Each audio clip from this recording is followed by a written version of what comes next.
بسم اللہ الرحمن الرحیم۔ السلام علیکم ناظرین، آپ کا میزبان علی حسین اسکائی نیوز کے ساتھ ایک بار پھر سے حاضر ہوں۔ بڑی دلچسپ صورتحال کل سارا دن آپ کو دیکھنے کو ملی، کیونکہ پوری قوم کے لیے ہسٹری میں یہ پہلی دفعہ تھا کہ سپریم کورٹ آف پاکستان کی جو ہیئرنگز ہیں وہ لائیو دکھائی گئی، یعنی کہ جو پریکٹس اینڈ پروسیجر بل ہے اس کے اوپر قاضی فائز عیسیٰ صاحب نے تمام کی تمام ہیئرنگز کو فیصلہ کیا کہ لائیو دکھایا جائے، پوری قوم دیکھے کہ کس طریقے سے سپریم کورٹ آف پاکستان میں 15 معزز ججز کے سامنے اس کیس کو پروسیڈ کیا جاتا ہے، کس طریقے سے اس کیس کو دلائل دیے جاتے ہیں اور سوال اور جوابات ہوتے ہیں۔ آپ نے دیکھا کہ دو گروپ بالکل سامنے نظر آئے سپریم کورٹ آف پاکستان میں۔ جو گروپ بندی ہے وہ آپ نے بھی دیکھی، پوری قوم نے دیکھی کہ یہ وہ جو گروپ بندی بنی تھی، یعنی کہ ایک گروپ تھا عمر عطا بندیال گروپ اور دوسرا قاضی فائز عیسیٰ گروپ، یہ کل بھی ہمیں دیکھنے کو ملا۔ چند ججز ایسے تھے جو بالکل خاموش بیٹھے تھے، پروسیڈنگ سن رہے تھے، دیکھ رہے تھے، معاملے کو دیکھ رہے تھے، اور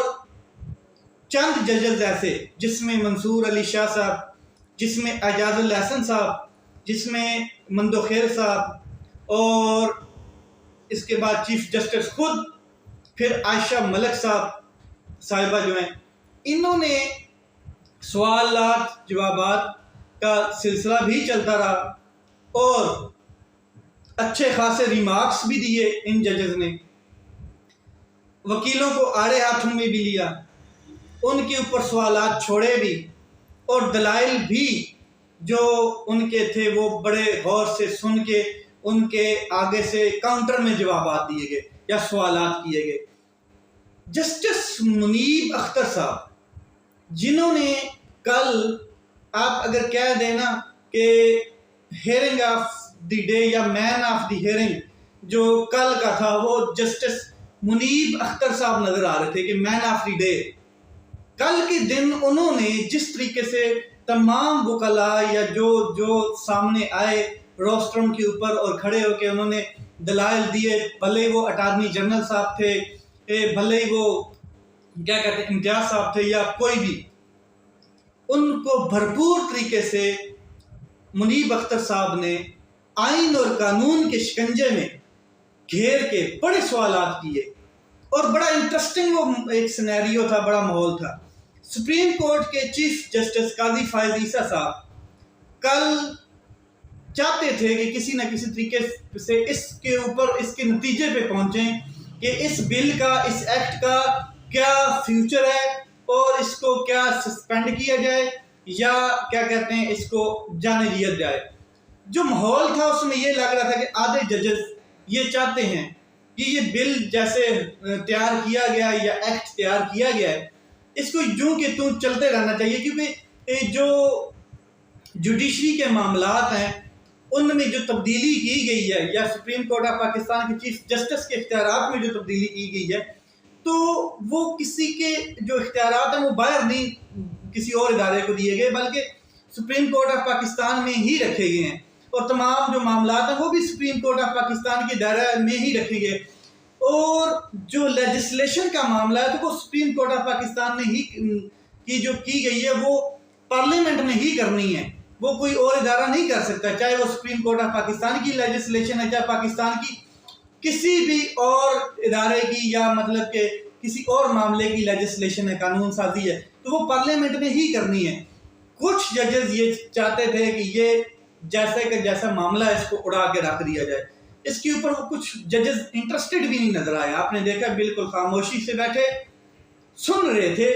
معاملہ دیکھ رہے تھے، گہری نظر رکھی ہوئی تھی، مگر کوئی سوال نہیں کیا، کوئی جواب نہیں دیا، کسی کے ریمارکس نہیں سامنے آئے۔ اس کے علاوہ اگر چیف جسٹس آف پاکستان قاضی فائز عیسیٰ صاحب کا کنڈکٹ کل کے حوالے سے دیکھا جائے تو بڑا خوشائن ہے کہ انہوں نے بارہا یہ بات کی کہ آئین پاکستان سپریم ہے،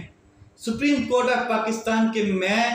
جتنے بھی پچھلے معاملات ہیں یا جو فیصلے ہیں ان کو تسلیم نہیں کرتا، یا میں ان کے اوپر اپنے آپ کو ڈیپینڈ نہیں کرتا، انحصار نہیں کرتا۔ میں آئین کے مطابق، جو آئین کہتا ہے اس کے مطابق چلنا چاہتا ہوں، اور یہ بارہا انہوں نے بات کی۔ اب اچھا، آئین کیا کہتا ہے؟ آئین یہ کہتا ہے کہ جو سپریم کورٹ آف پاکستان کے فیصلے ہیں، چاہے وہ کوئی بھی فیصلہ پریویسلی ہے یا کرنٹ فیصلہ یا آگے فیوچر میں آنے والا فیصلہ ہے، آئین یہ کہتا ہے کہ تمام سٹیک ہولڈرز، تمام ادارے، تمام گورننسز، تمام سٹیٹس، تمام نظام، تمام ریاست یہ سپریم کورٹ آف پاکستان کے آرڈر کے ماتحت ہیں، یعنی کہ اس کو فالو کرنا پڑے گا جو سپریم کورٹ آف پاکستان نے کہہ دیا ہے۔ لیکن چیف جسٹس صاحب یہ کہہ رہے تھے کہ میں کسی آرڈر کے ماتحت نہیں ہوں، مجھے کوئی بھی آپ آرڈر نہ بتائیں کہ سپریم کورٹ آف پاکستان نے ماضی میں یہ فلاں جج نے یا فلاں بینچ نے یہ آرڈر دیا ہے، میں صرف اور صرف آئین کے تابع چلنا چاہتا ہوں، آئین کا حلف لیا ہے۔ اور ساتھ میں انہوں نے یہ بھی کہا کہ یہ جو 25 کروڑ عوام ہیں ان کے حوالے سے جتنے 57,000 کیسز بار بار وہ کہتے رہے، ان کو بھی آگے ہم نے لے کے چلنا ہے، اسی کے بیچ میں نہیں رہنا ہے کہ ہم نے یہ ایک ہی کیس چلانا ہے۔ تو اس حوالے سے وہ بڑے اسٹرکٹ نظر آئے۔ اب وہ ایک پنجابی کی کہاوت ہے، نویں دے 9 دن، یعنی کہ جو نئی آتی ہے اس کے 9 دن ہی سامنے نظر آتے ہیں۔ تو قاضی فائز عیسیٰ صاحب جس طریقے سے کل اوپننگ کی ہے، لگ ایسا رہا تھا کہ واقعی آئین اور قانون کے مطابق، آئین کے مطابق وہ بڑی چیزوں میں درستگی لائیں گے، لیکن قاضی صاحب انصاف کا جو دار و مدار ہے وہ آپ کے سامنے ہے کہ کس طریقے سے انصاف لوگوں کی دہلیز پہ پہنچ رہا ہے، بلکہ لوگ خود انصاف کی دہلیز پہ آ کے خودکشیاں کر رہے ہیں، خود انصاف کی دہلیز پہ آ کے مر رہے ہیں، اور خود انصاف کی دہلیز پہ بھٹک رہے ہیں۔ انصاف تلاش کرنے کے لیے 12 لاکھ پڑھا لکھا نوجوان پاکستان چھوڑ کے چلا گیا۔ انصاف تلاش کرنے کے لیے بڑے بڑے کاروباری لوگ خاموش ہو گئے اور بیٹھے ہیں کہ کوئی معجزہ ہو جائے اور ہمیں انصاف ملے۔ انصاف تلاش کرنے کے لیے پاکستان کے بڑے بڑے صحافی پاکستان سے باہر جانا پڑا ان کو مجبوراً، کچھ اغوا ہو چکے ہیں، کئیوں کو قتل کر دیا گیا ہے، کئیوں کو تو پتہ ہی نہیں ہے کہاں پہ ہیں۔ انصاف تلاش کرنے کے لیے، انصاف کی خاطر ایک بچہ عباد عمار جو ہے اس کا بیٹا، وہ اپنے باپ کے لیے ترستا رہا اور اس کو انصاف نہیں ملا کہ اس کا والد صاحب کو چھوڑ دیا جاتا تاکہ اس کا بیٹا بیمار ہے وہ ملنے کے لیے چھوڑ دیتا۔ اس کی لاش پہ صرف اس کو بھیجا گیا کہ 3 دن جو لاش ہے یا جو کیا کہتے ہیں ماتم ہے اس میں آپ شمولیت حاصل کریں۔ اسی انصاف کے لیے کیا کہتے ہیں ارشد شریف صاحب کی ماں سپریم کورٹ کے چکر لگا رہی ہے۔ اسی انصاف کے لیے ارشد شریف صاحب کی جو بیوہ ہے وہ اس کے اوپر بلکہ اس کے ناقابل ضمانت وارنٹ گرفتاری جاری ہو جاتے ہیں۔ صرف انصاف۔ آپ کے سامنے قاضی صاحب بہت بڑے چیلنجز ہیں، بہت سے کیسز ہیں پاکستان کے، اس کے علاوہ بھی بڑے اہم ترین کیسز آپ کی عدالت میں ہیں۔ دیکھنا یہ کہ آپ قوم کو 25 کروڑ قوم کو کتنا انصاف فراہم کرتے ہیں۔ آج اللہ تعالیٰ نے آپ کو ایک طاقتور قلمدان عطا فرما کر دی ہے اور آپ کو ایک ایسی سیٹ کے اوپر بٹھا رہی ہے جس کا حساب آپ نے دینا ہے۔ آپ نے آئین کے مطابق فیصلے کرنے ہیں، کریں، مگر لوگوں کو انصاف ملتا ہوا نظر آنا چاہیے۔ لوگ انصاف کے لیے آپ کے پاس آئیں تو ایسے لگے کہ جیسے حضرت عمر فاروق رضی اللہ عنہ کے پاس لوگ انصاف کے لیے پر امید ہو کے آتے تھے، بھرپور طریقے سے آتے تھے کہ انہیں پتہ تھا کہ عمر نے جو فیصلہ کرنا ہے اس کے بعد اس فیصلے کو کوئی چیلنج نہیں کر سکتا تھا۔ اس طرح کا انصاف کا کیا کہتے ہیں آپ قائم کریں، پاکستان میں عدل قائم کریں کہ لگے کہ کوئی واقعی قاضی آیا اور اس نے پاکستان میں انصاف کا بول بالا کیا۔ اس کے علاوہ سردار لطیف کھوسہ صاحب کی بات کرتے ہیں، جنہوں نے کہا کہ مجھے کوئی باؤنڈ نہیں کر سکتا، میں ایک آزاد انسان ہوں اور مجھے آئین آزادی دیتا ہے میرے فیصلوں کے حوالے سے اور میری پرسنل لائف کے حوالے سے، میری آفیشیل لائف کے حوالے سے بھی آئین ہی مجھے حق دیتا ہے۔ کوئی یہ نہ سمجھے کہ مجھے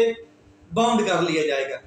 تو جو یہ لوگ کہہ رہے ہیں کہ زرداری صاحب یا ان کی پارٹی کہہ رہی ہے کہ ہم نے وکیل بنایا، تو الحمدللہ انہوں نے بنائے ہوں گے بہت سے وکیل، لیکن لطیف کھوسہ صاحب نے کہا کہ میں اللہ کا شکر ہے کہ میں خود وکیل بنا اور بہت پاپولر وکیل ہوں، اور یہ عزت، یہ مقام مجھے کسی پارٹی نے نہیں دیا، یہ عزت اور یہ مقام صرف اور صرف مجھے اللہ تعالیٰ نے دیا اور میں نے خود کمایا۔ کوئی یہ نہ کہے کہ میں عمران خان صاحب کا کیس کیوں لڑ رہا ہوں، اور اس کی وجہ سے جو میری پروفیشنل لائف ہے، اس کی وجہ سے اگر کوئی مجھے پارٹی سے نکالتا ہے تو 100 بسم اللہ، اس کی وجہ سے کوئی یہ کہتا ہے کہ میں سیاستدان نہیں ہوں تو 100 بسم اللہ، لیکن میرا جو آفیشیل کیا کہتے ہیں کام ہے، جو میرا آفیشیل لائف ہے، اس میں کوئی بندہ مداخلت نہ کرے۔ آئین مجھے اس چیز کا حق دیتا ہے اور آئین کے تابع ہوں میں، اور آئین مجھے یہ کہتا ہے کہ میں کس طریقے سے کیا کہتے ہیں ایکٹ کروں اپنی پروفیشنل لائف کو اور اپنے جو فیصلے ہیں ان کو۔ یہ تمام چیزیں پاکستان میں ہو رہی ہیں اور پاکستان کی جو معیشت ہے وہ ڈاؤن ہوتی جا رہی ہے، پاکستان میں انصاف مل نہیں رہا ہے، پاکستان کے بچے انصاف کے لیے در بدر بھٹک رہے ہیں۔ میں آپ کو بتا دوں کہ یہ جو بچہ عمار، یہ جس طریقے سے یہ ایک کیا کہتے ہیں نیچرل ڈیتھ نہیں ہے، یہ اگر کوئی بندہ سمجھے کہ نیچرل ڈیتھ ہے تو لعنت ہے اس پہ، یہ نیچرل ڈیتھ ایسے نہیں ہوتی ہے۔ یہ اتنا ٹارچر کیا جانا، ایک فیملی کو بار بار پولیس آنی، بار بار دھمکیاں دینی، بار بار اس کی فیملی کو تنگ کرنا، اور یہ جو شہید ہوا ہے بچہ، یہ نظام عدل کے اوپر ایک بہت بڑا سوال چھوڑ رہا ہے۔ یہ پورے نظام کے اوپر، جو پاکستان کا نظام ہے، اس کے اوپر تھوک کے جا رہا ہے یہ بچہ کہ اس نظام نے مجھے انصاف نہیں دیا۔ اس طرح کے کئی لوگ ایسے ہیں جو پھانسیاں لگا رہے ہیں، جو معیشت کی دلدل میں پھنس چکے ہیں۔ لیٹس سی کیا ہوتا ہے، پاکستان کا فیوچر کیا ہوگا۔ اپنا خیال رکھیں، اپنے بھائی کے اس چینل کا خیال رکھیں۔ پاکستان زندہ باد۔